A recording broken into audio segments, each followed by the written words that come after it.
nice, smooth transition. But of course, what you see here is a lot of stuff. In fact, you can see, some of these things tend to be all lined up the same direction, but here's one, right? It goes from here to there. That is clearly, I think the technical word is wrong. So what we'd like to do is somehow figure out a solution to this that makes it clear that we're going to ignore that one and pay attention to another. So after we find the putative matches, then we have the loop until happy routine. Okay, so loop until happy says hypothesize some transform T from some of the matches. Actually, this is what's going to be interesting, the sum of the matches. Okay, and then we're going to verify the transform. We'll talk about what that means in a minute. And we keep doing this until we think we found a solution that's really good. That's what it means to loop until happy, at least today. And then you apply the transform. So how to get the putative matches? We've talked a little bit so far about essentially doing exhaustive search, where you compare one against every other and you pick the one that's best. We also talked about hashing and nearest neighbor techniques. But so you now find a best match. How do we know it's a good one? Okay, so in this next lesson, not today, we're going to talk about looking at the global solution that's suggested by this match and using that to prune off some of these. But even before that, there's something we can do at the local level. And here's the idea. So we're not going to match everything. We're only going to match the ones that have good enough matching. All right? So how do we do that? Okay? Well, here would be a simple idea. You find the best match, and you take the correlation, a little patch from here, a little patch from there, and you do, it says here SSD, sum of squared differences. Remember we talked about that? And we could say, all right, well, if that number is less than a certain threshold, we're going to accept that match. By the way, something that I've said before and is implicit here, and we'll say it again later, the general idea is I need to find enough good matches, not all of them, and I need to not find too many bad matches. So the goal is to try to get a bucket of good matches with only some bad matches thrown in. So going back to the SSD, the question would be how to set the threshold.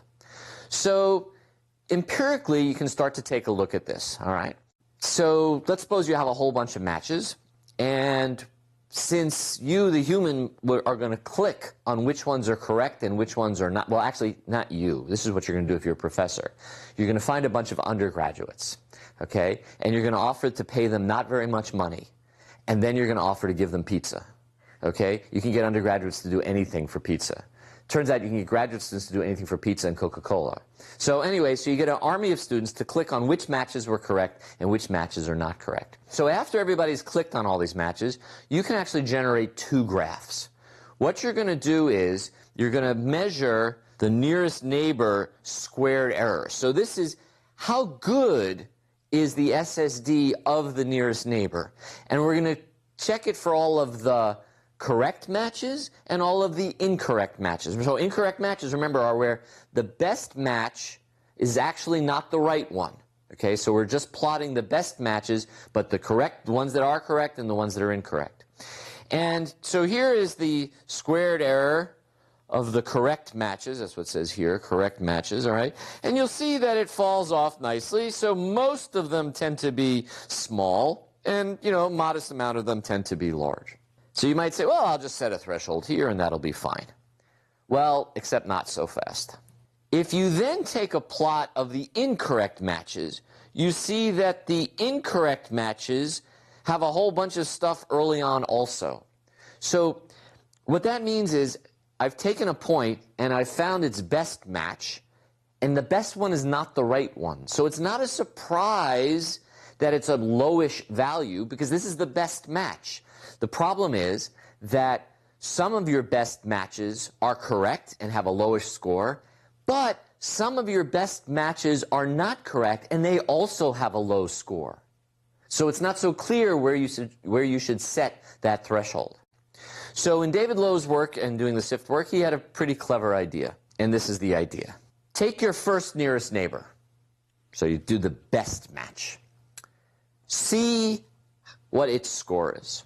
Now, we already said setting a threshold just on that is challenging. But here's what he's going to do. Take a look at the next best match. So I now have the first nearest neighbor and what's called the second nearest neighbor. And take a look at the ratio of the best to the second best. Now, if you think about this, before we get to the plot, when you're a correct match, the best is really good and it's the best one, and the next best one, well, you know, presumably it won't be, we know it's not going to be as good, and however much it falls off will depend upon sort of where in the image there happens to be another point that just happens to look like this one. So you're going to get that ratio, all right? But now consider a point that is not the right one. So it's sort of randomly, maybe its real match was occluded. It's not actually in the picture. So it randomly went and picked some point that happened to be its best match. Its second best match is going to be some other random point in the picture. So those are going to be more similar in value than in the correct case. And that's exactly what this graph shows. This is the ratio of the best to the next best, okay? And what you're seeing here is for the correct matches, the distribution is over here, okay? So that ratio of error, okay, is, you know, a lot of the stuff is over here, right? So like this 0.1 would mean that the best match, SSD, sum of square differences, right, which you want to be low, is 10% of the next best match. So that's really a big difference. Here it's 20%, 30%. For the incorrect matches, remember, it's randomly selecting them, you hardly get any that have such an extreme ratio, and in fact, you don't start seeing them show up until you get to this much higher value. So setting a threshold here, you could set a threshold, you know, right about there, and almost all of your matches, your best matches, would have been correct ones, and very few of them would have been incorrect. Now, you might ask, but wait a minute, you're going to throw out some correct matches that way. Isn't that a problem? There's no way Megan's going to be able to remember that entire question. So you might just say, well, aren't you going to throw out these here that are the correct matches, but their ratio didn't pass your test? Yep. So you're going to be throwing away some correct matches. But our assumption is that we've got plenty of correct matches, and we just have to figure out which ones are there.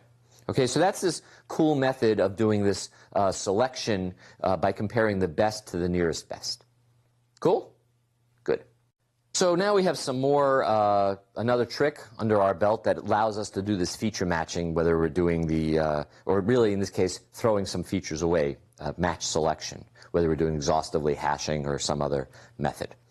But remember that distinction we talked about earlier where we said, well, we've got two competing criteria, goals for feature descriptors. We want them to be invariant. That is, we don't want them to change very much from one image to the next at the same scene point so that I'll be able to do the match, which means you want them to sort of, the description to sort of stay the same.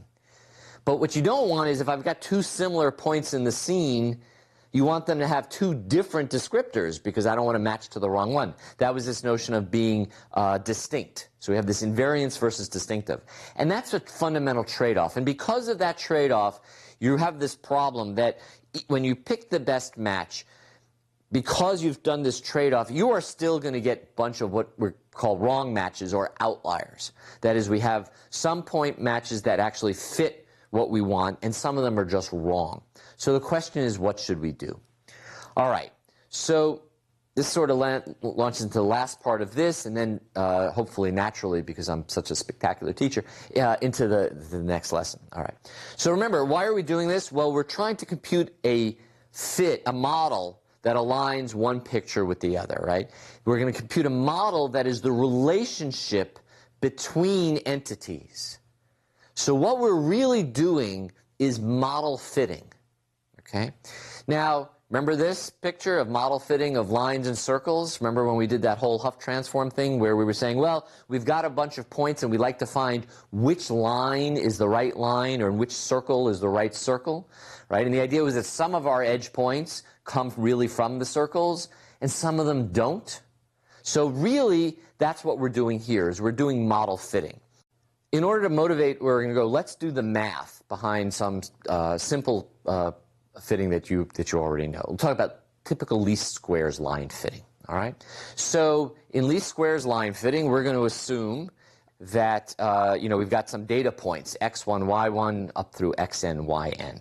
All right. And we're going to use that equation y equals mx plus b because it's just easier to show what we're doing here. We had done that whole polar coordinate thing for Huff transform. We don't need to do that here. So least squares line fitting would say find the m and b that minimizes this error function, okay? And this error function which says I've got some y and I want you to find an m and b that minimizes the difference between the y that was actually measured and the y that would be predicted based upon the x value, okay? And that looks like this in the picture, all right? So the idea is that the distance that we're minimizing is this vertical distance to the line. How do we do that mathematically? Well, it's pretty straightforward. We take our original equation, and all we're going to do is we're going to essentially vectorize and matricize it. I know vectorize is a word. Matricize should be a word. It's just like a really great word. So in today's day and age, I'm going to trademark that. So if any of you use it on Twitter, you have to pay me money. All right. Here's what we're going to do. It's pretty simple. So this was our original equation, okay, where what I've done is I've turned this component into a vector multiplication, all right? And then because I'm doing this sum, okay, over the squares, what I'm going to do is I say, okay, I take this vector minus these squares, okay? That gives me what? That's another vector that is just the deltas between the y and the prediction, and I say I want the magnitude of the square magnitude, which should just be the sum of the squares. So that just gives me this very simple expression. So I go through all this mess to get this very simple expression, y minus xh, where the y here is this y vector. The x here is this matrix of the x and 1 for all the rows for each of the points. And then this h, I just use h to be the parameter for m and b. So what we have is this y minus xh squared. All right, that's our error. And what we want to do, of course, is minimize that. All right, so I just expand that out. That's what I have here on the bottom. All right, group the whole thing. I've now got this equation there, so E is equal to that. Just copy that error function over again, and we're going to take the derivative of that error with respect to h. And remember, h was just the little vector mb. If you don't remember how to take the derivative of a quantity with respect to a vector, go remember and look it up. All right, transform that, get to this very simple picture. Okay, and what you have is h is equal to this quantity times y, and that's the pseudo-inverse, right? So I hope you remember that from your linear algebra. Basically, this is just the standard over-constrained least squares solution. So the model fitting has something to do with minimizing squared error, and when you work that all out, you get to the pseudo-inverse least squares solution. There's actually sort of a problem with vertical least squares, and the reason I called it vertical least squares is we're actually minimizing the error in a particular direction, right? Vertically, the y. So for example, that's not even rotation and variance. So if I get lines that are kind of horizontal, that works okay because, you know, the points. But if I got lines that are very steep, then as I move off the line a little bit, I end up with this huge error, which is not really right. I just moved off the line a little bit. And that's because I'm using this particular direction. And of course, it fails totally for vertical lines. So it's really not a good model. It's not a good noise model for what we're doing. So let's develop a slightly better model. We're going to refer to this as total least squares. And this you've also seen. So now what we want to do is we want to minimize the distance between the point, x, I, y, and some line, ax plus by equals d, where A and B are this unit normal, right? So it's actually the unit normal in the direction towards the line. So when you take the dot product of the point xi, yi, and ab, that would give you this here, okay? That should equal d, which is the distance of the point of the origin to the line. That's this distance here as is drawn there. And to the extent to which that point does not lie on that line, that perpendicular distance, as drawn here, is just ax plus by minus d, right? It's supposed to equal d, so if you subtract d, that's the dot product, and that's the perpendicular distance. At the end of the day, what that does is this gives us this new error function. E, pretty straightforward, and